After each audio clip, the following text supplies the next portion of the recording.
examining the role of the legislature in true representative governance in Nigeria. And that speaks a whole lot of volume because today it's more or less like we're zooming in on the performance of the legislature as relates to national development. And joining me in the studios this morning is a man who I refer to as no stranger to the microphone.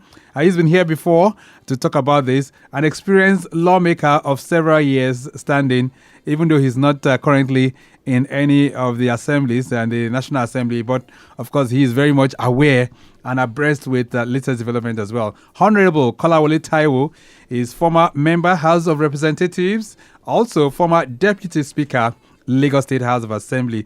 It's nice to have you back in the studios, Honorable Kolawole Taiwo. Good morning. Good morning, my brother. Good morning. And how's your journey here? Great. Good. It's good.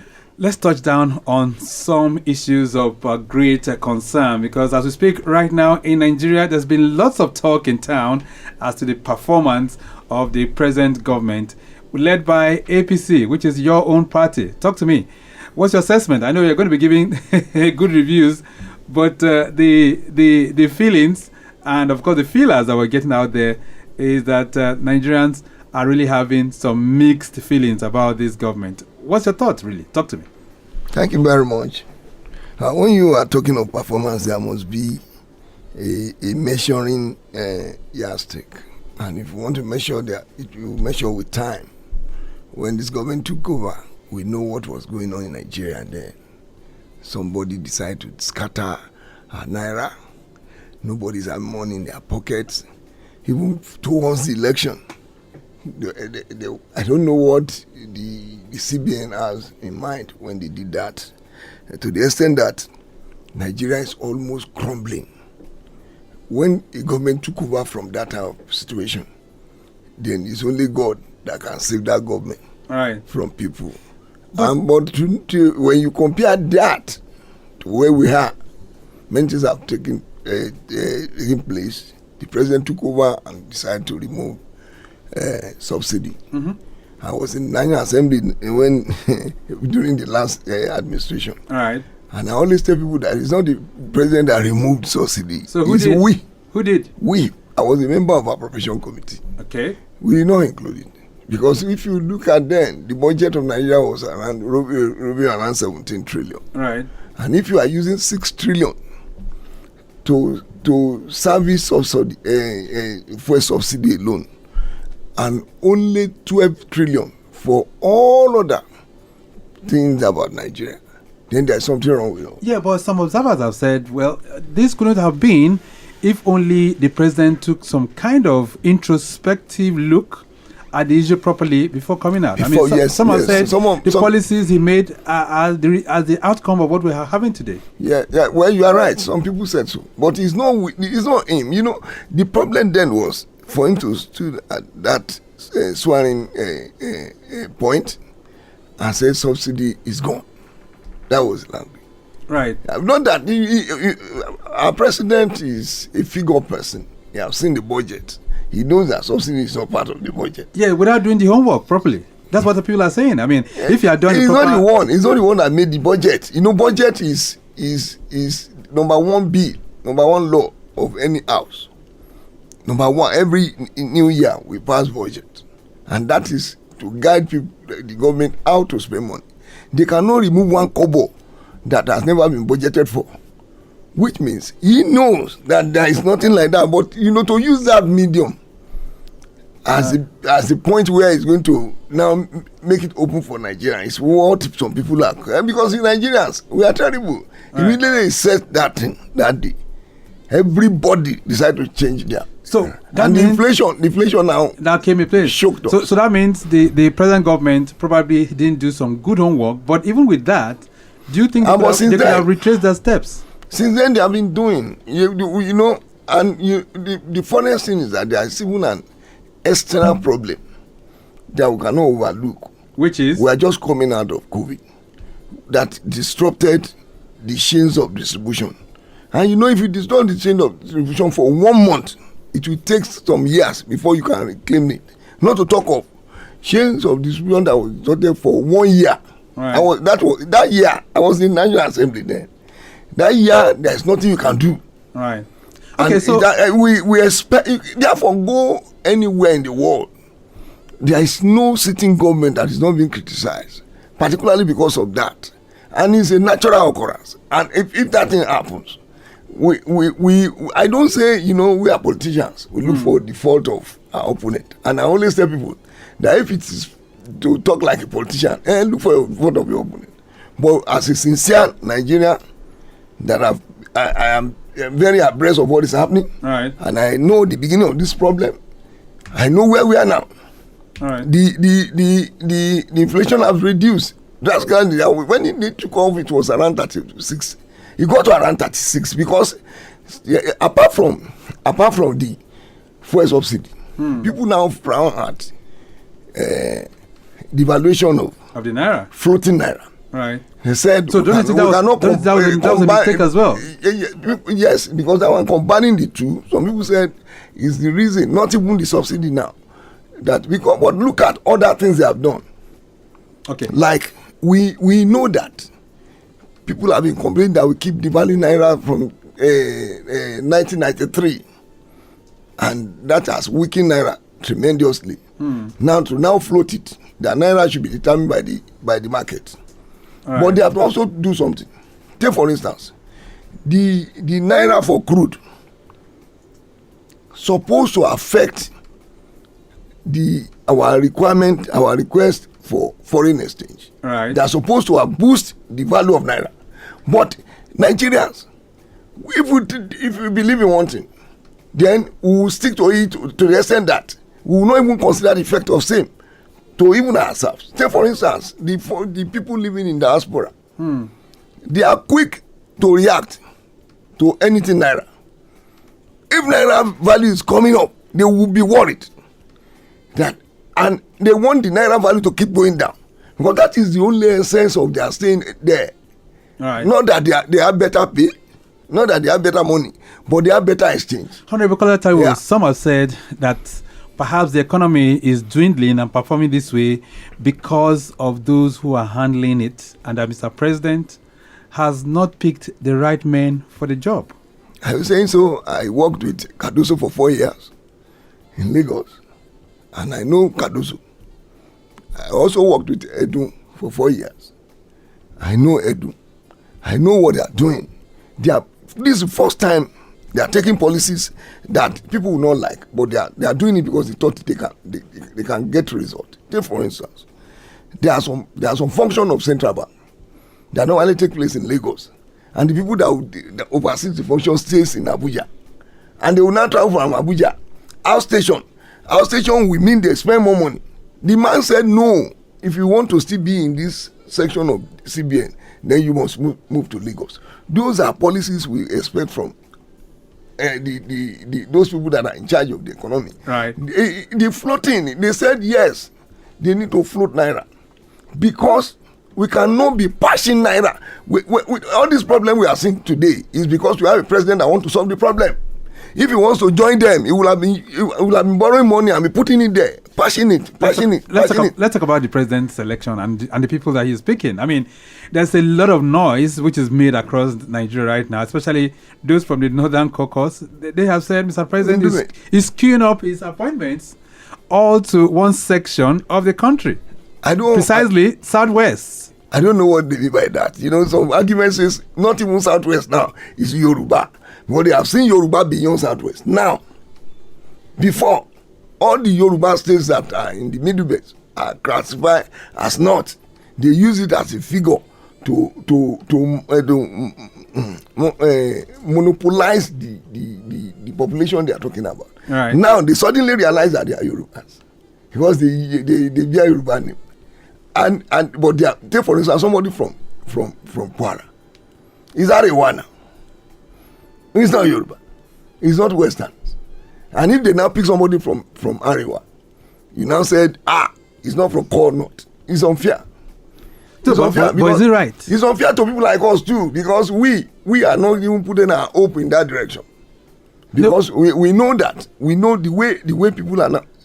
Ndume is my friend. I know he will always criticize Ashwaju, and he classified himself as one of the friends of Ashwaju. But we normally argue when I was at ECOWAS Parliament. Right. We do meet and we'll be together for 1 month sometimes. We'll see every night and we'll discuss about Nigeria. And the way they are doing now is, let me give you this something. Analogy. Take for instance, Ashwaju is from Lagos. All right. People thought me I should be able to say Ashwaju because I'm from Lagos. But it's not. It's not. You don't see Ashwaju if you don't follow the normal process. But when Buhari was there, Ndume will meet Buhari every fortnight. He cannot keep that. It's not the way of seeing president. Therefore, if he's complaining now that it's not like before, it's because the before is not a normal thing. It's abnormal. So let me bring in the part of the legislature now, which is supposed to be an arm of government that probably should have guided the presidency in some of the actions that it's taking. But some are seeing the legislature, especially the National Assembly, as more or less a rubber stamp. What's your take on it? Well, I'm used to that language. When I was in Lagos, when Ashwaji was governor, they said Lagos House is a rubber stamp. But till today, there is no other house that have vetoed the signature of their governor other than Lagos House, of them. Therefore, these people are trying to, we are in a terrible situation. A lawmaker must think, how can we one go ourselves out of this problem? They also provide solution to the man that, okay, we need to feed the people. The ability to buy even consumables is becoming weak. And the president listen to them and say, okay, we can even use you as a conduit pipe to get to the people. Right. Those type of things. And National Assembly is not like the State Assembly. I was in State Assembly. What's the difference? Yes. It's the number. The House of Rep were 360. The Lagos House was 40. To maneuver 40 people is easier compared to maneuvering 360 people. And therefore, for you to be able to turn things that is in their mind, you must do more work. And the people that are saying the legislators are robust, what are they doing? And when they are talking about the emergency. We'll come to that in a short while. But why people are saying that is that all things that are sent to them are expressly passed. They may not without know. Any reviews. Ashwaju is an experienced man. I remember, I remember our own case. We do meet Ashwaju almost every fortnight then. We will argue, we will not agree with him. We will go, he will call us back. He will call us back, let's discuss this, let's see this thing. When we passed a law, that law is a fantastic law. That is a constituency development law. Right. We said they should set aside 15% of capital expenditure and distribute evenly to all the constituencies. Ashwaju doesn't like that law. He said the legislators are doing the work of the executive. We met him. We argued. He said no. We said no. We went back. Nobody sees that. Nobody see it because we know government is not about bossing yourself on the visual. So that's the big question. Must he always be right? No, we argue. At the end of the day, we pass the law. We pass the law. The law is subsistence in Lagos. Right. It's a Lagos law, but he doesn't like his own argument. Is that the money comes in trickles, we spend it billions. Therefore, how we really want to set the money aside. Right. And we said we just want it because we want it even this. And today, Lagos is happy for it. There is no part of Lagos that has not developed. That time we are from the almost rural area. Let me give you a clinical example of what Nigerians are saying to say that the National Assembly has become a rubber stamp. Take for instance the issue of the national anthem, which was changed last year and was revised to the old anthem, which was in force from 1960. Have you forgotten that? Some have said that motion. The motion was taken in the House now. Why would the National Assembly even consider that kind of a bill? No, you should have said why would the president have said to what the National Assembly wants. It's the other way around. They started all the problem. The motion was moved on the floor of the National Assembly, and it was carried. But the president, because he didn't want to fight them, he said, okay, this is what the representative of the people wants. Let's take it. Now they are now turning it the other way around. We know that feelers are the fact that this thing was highly I think that was by the presidency. But that was what happened. That the whole game started from the National Assembly. Okay, all right. So those are issues that people are bringing to bear to say the National Assembly is just a rubber stamp. Is there any law that you can see in this 10th National Assembly that says they have actually rejected what Mr. President has brought? Have you ever seen any of them? Do you know? Let me clear something about National Assembly for people. Most of the laws are member generated laws. It's not executive law. Executive doesn't bring laws like when we were just coming up, when we have too many establishment laws. Now, it's the members that will sit down, that will look at an area where they can correct what is going on. Therefore, most of the laws are from the members, not from the executive. The only thing is that the executive have few things to demand from them. Take for instance, I try to mention the emergency. You say I should just tarry a while. Right. Emergency. Some people say it's a rubber stamp for them to have passed that. They're supposed to have denied the president that power. The power is not absolute for the president, but the members are more aggrieved than the president on the issue of Rivers State. In what because way? Their colleague, the state house, was killed by the governor. And I remember when I was there, that thing happened in Edo. We set up committee. We even asked the majority of today to join the committee because from Edo. Do you know what happened? That man demolished the man's house in Benin. For even the infantry of coming to advise him that he should not make redundant the house. Now, a governor that made redundant the house, you think the legislature will support that person? Let me ask you this question, Honorable Kolawole Taiwo. People are saying the National Assembly or perhaps the legislature in the Nigerian democratic experience have been overwhelmed by executive dominance. Do you agree with that? Well, you may be right. That's what we are referring to. Even illegally. You know, the situation in Rivers is even an illegal domination of the house. They just throw bomb and destroy the house. He said they should be coming to sit at the state house. What about Lagos? Let's come to your own constituency right here in Lagos. I mean, the last time you were here was February 25th, and then we were just deliberating on if the speaker then was really ousted or not. And within the wink of an eye, we saw he was reinstated. You know, even the court has made pronouncement. Therefore, we don't even need to discuss that. Because that time I was telling you about the procedure. Right. The house is about procedure. If the procedure is wrong, then the house doesn't make any law. Does it mean somehow, or perhaps do you reflect upon the fact that these days it appears people that really go into the legislature really do not know much about lawmaking, and that's why we're having poor legislations? I don't think so. You do not agree? No, I don't think so. All right, we'll touch down on that. Most of you, I'm sure, want to contribute to the program this morning. 080-99-120-777, 09153877127. We're asking lawmaking and national development. What impact is the 10th legislatures across Nigeria really making to add to the development of Nigeria? You can share your thoughts with us as well. Traffic-wise, most of the areas we're covering are still looking pretty cool and calm. If you're making the journey to the island, the Third Mainland Bridge is very accessible. Ikorodu Road is faring pretty well too. And then we can tell you, if you're on Lagos-Ibadan Expressway, it's still cooperative for now. If you're making that journey out of Lagos, you can still have access through that corridor. But there's an incident report from Apapa at Jegunle end. There's a breakdown of an empty 40-feet container loading truck having hassle problem. This is on the High Bridge inwards Apapa. It cannot be towed, while cones have been placed strategically in order not to cause any secondary occurrence of accidents.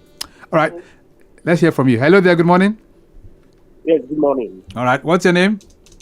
My name is David. David, how are you doing?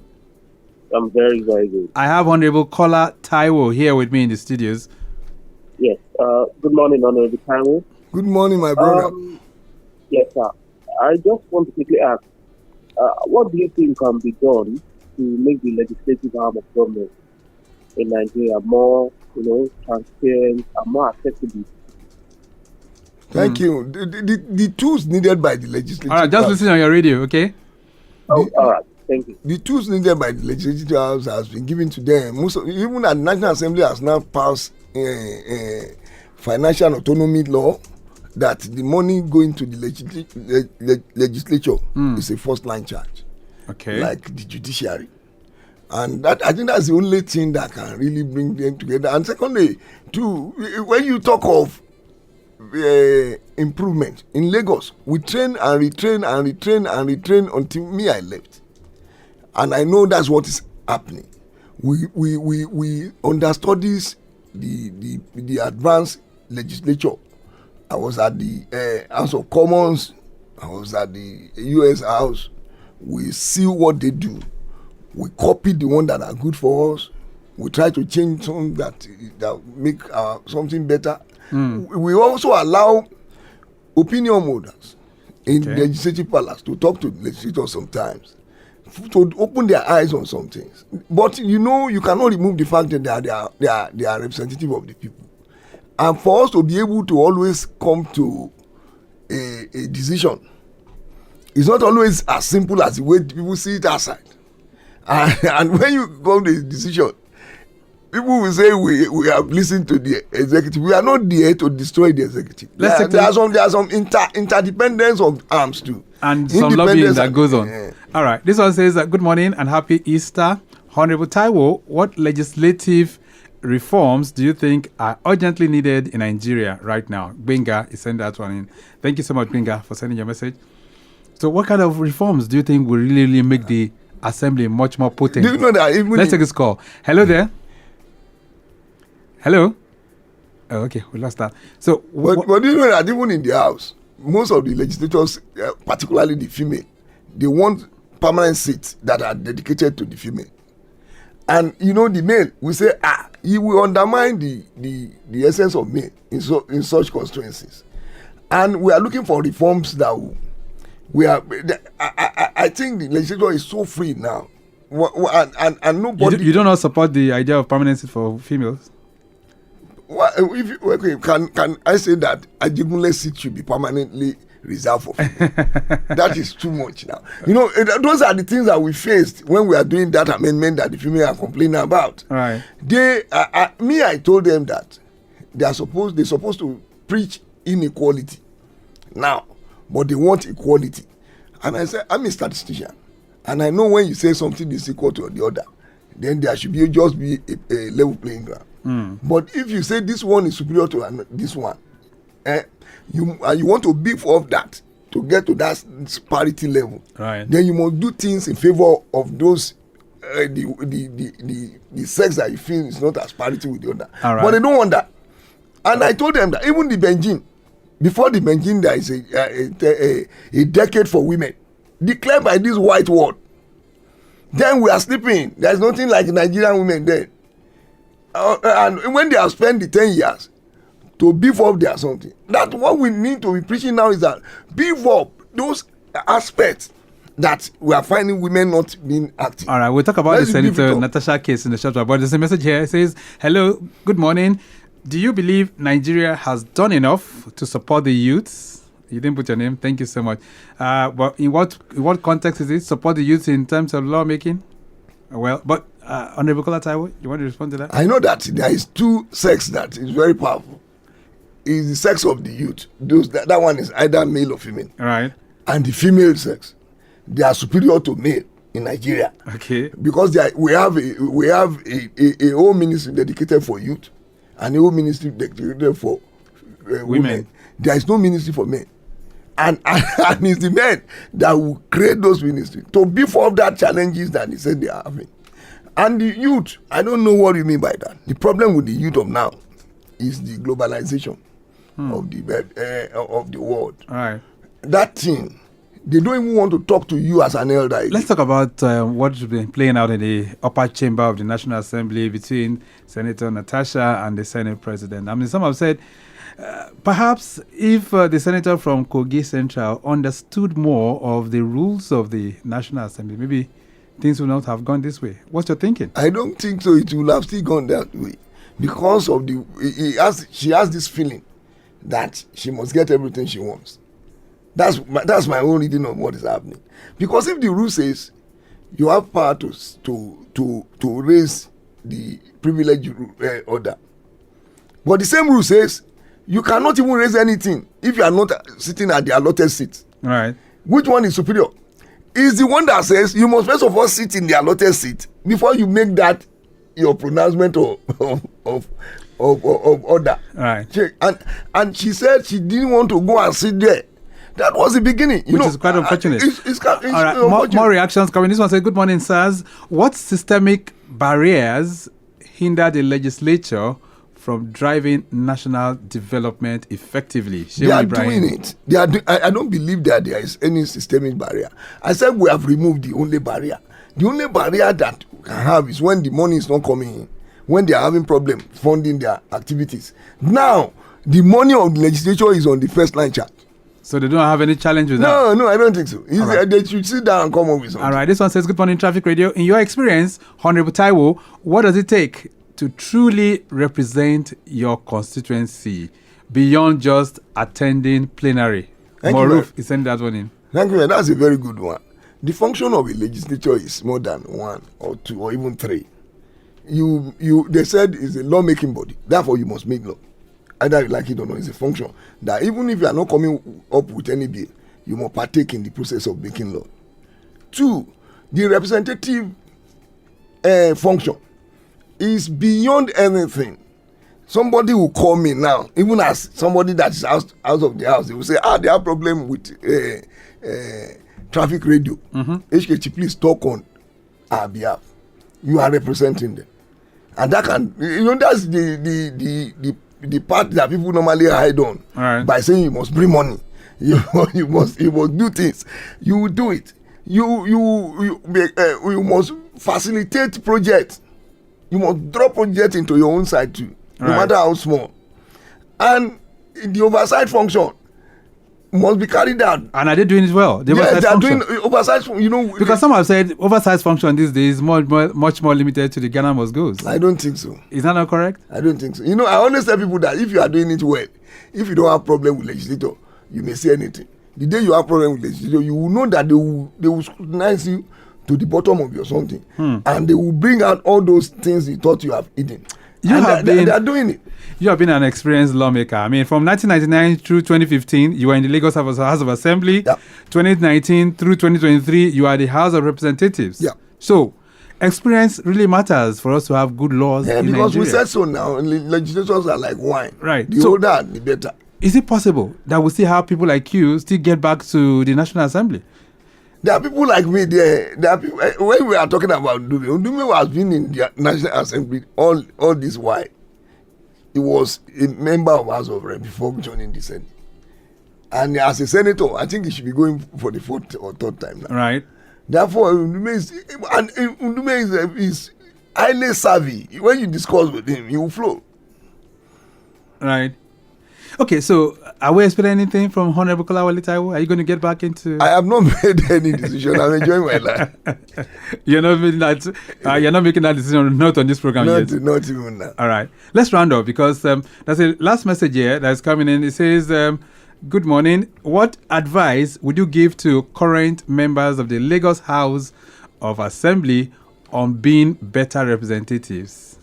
I know they don't even need any advice now. They have started doing it. The first thing is that there must be cohesion. They must relate easily. They must remove the mind of saying we want to destabilize this if you are not getting this.